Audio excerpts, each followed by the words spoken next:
What's up guys, Ryan here. Today we're going to cover the 22nd month of my passive income journey, which is January 2019. Now, the month of January is typically marked with a lot of returns because, as you can imagine, high fourth quarter sales are driven by the holidays. People are often gifting things to each other rather than purchasing for themselves. And if someone on the receiving end of that gift doesn't like it, they tend to return it. And that's usually reflected in the numbers. So let's dive into things.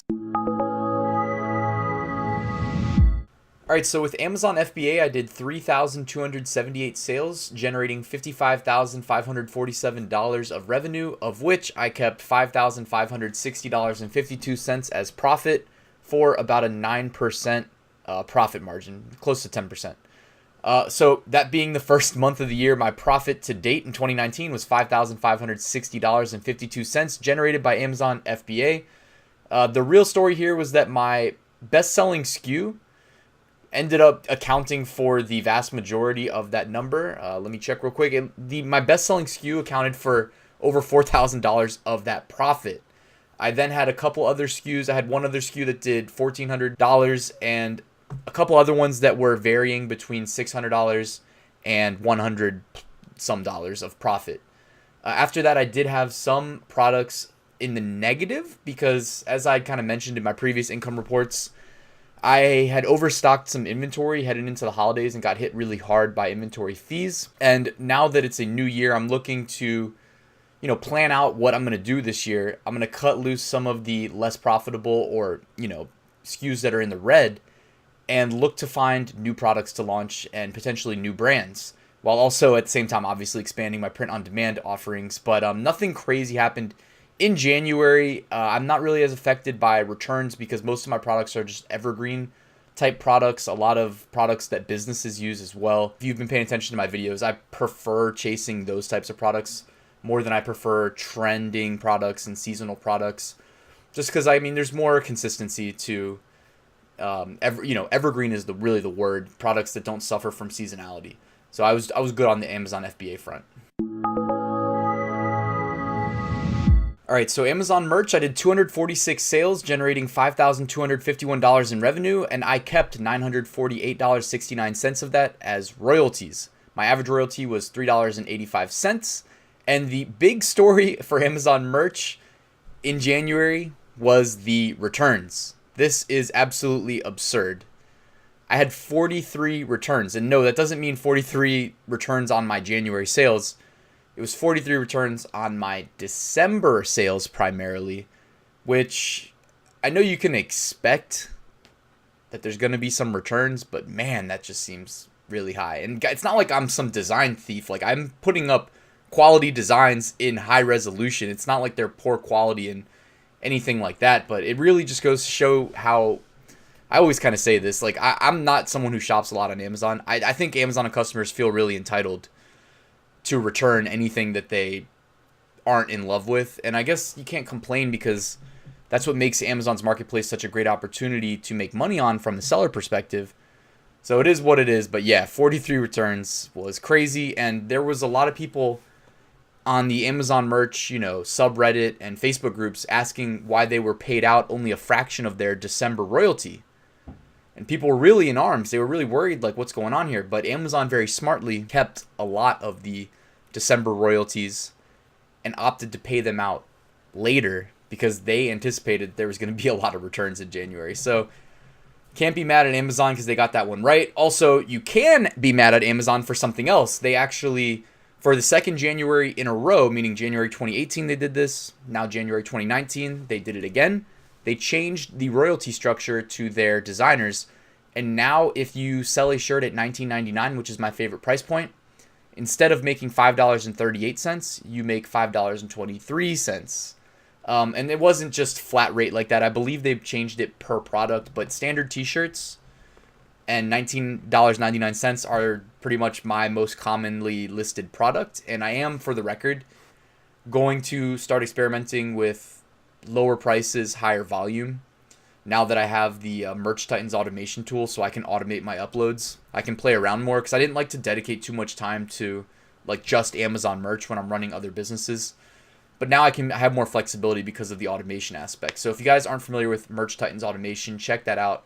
I'll put a link in the description here. And if I forget to do that, just go to my YouTube channel and look for the Merch Titans automation video where I walk away from my desk and it's uploading, and I just keep the screen recorder going, and you can watch it upload on my behalf while I'm not even at my desk. Really good stuff, and you'll hear more about it in my upcoming videos. But yeah, guys, that's it for Amazon merch. All right, drop shipped print on demand. I did 244 sales, generating $1,139.59 of profit. 195 of those sales came on Amazon, 30 came on eBay, 175 came on Etsy, and 43 came on Redbubble.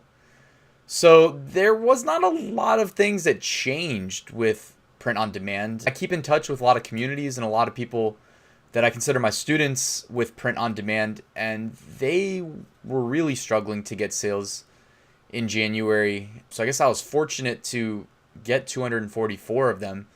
You know, I'm averaging more than 5 sales a day on Etsy and probably at least 6 sales a day on Amazon.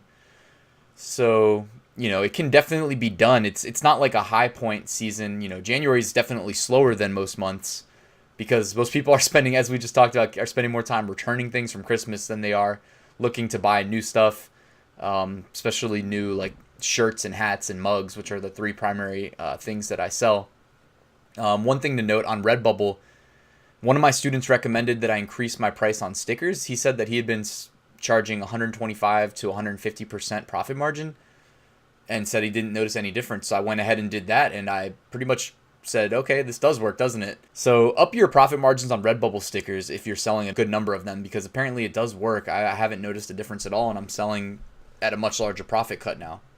Also, if you guys are wondering on my website, which again, link in the description to the income report, I publish more than just what I talk about in these videos. Like I'll publish my promoted analytics for Etsy statistics, and I give like month over month stats. So I mean, just for instance, I spent $243 on my promoted listings that generated $746 of sales. My average advertising cost of sale was 32.6%, which is not very good. My average cost per click was 11 cents, even though I was bidding around 16 per click. And my click-through rate was 0.72%. So the most unfortunate thing from this month is that I came up a couple $100 short of cracking the $5,000 mark to get me a Printful volume discount the following month, because I had the Printful volume discounts pretty regularly in the months leading up to this month. And I had a volume discount this month from December, but this means that because I didn't sell $5,000 of revenue through Printful in January, that I was not going, it's not actually revenue, it's paid to Printful. It's not, you know, Printful doesn't care how much we sell our stuff for on these third-party websites. They're talking about how much money can you move of Printful products. And if you can crack that $5,000 mark, that's the lowest threshold they have to give you a volume discount the following month. So if I only came up a couple $100 short. If I had surpassed $5,000, they would have given me 5% off all products in February. So you always want to shoot for that. That's why it's good to upload as many products and designs to as many places as possible to increase your odds of getting those sales. And, you know, big picture, you want to get as high a volume discount as possible. The highest I've ever had is a 6% volume discount. And, you know, I'm about to release a Printful video really soon where I just do a whole review of Printful, and it's going to be really good stuff. So check that out. I'll talk about volume discounts in that video as well.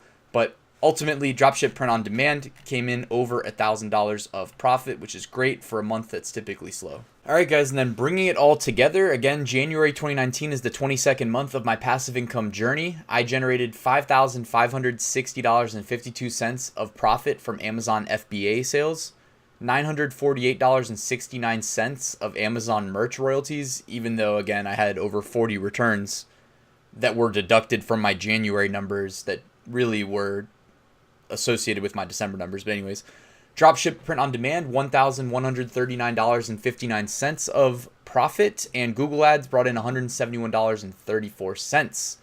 Ultimately, this brought in a grand total of $7,820.14 on the month.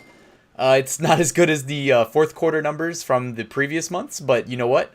For it not being a big spending month typically and a big return month, Historically, I'll take that for sure, right? 7,820 bucks of side income from, stuff that I'm doing outside of my 2 day jobs. No arguments, no complaints there. So, guys, thank you for checking out this video. If you liked it, please hit that like button, subscribe, drop me a comment if you have feedback or questions. I appreciate you taking the time out of your day to check this income report out. I will continue to keep you updated on my progress in 2019. And yeah, that's it, guys. I'll see you at the next video.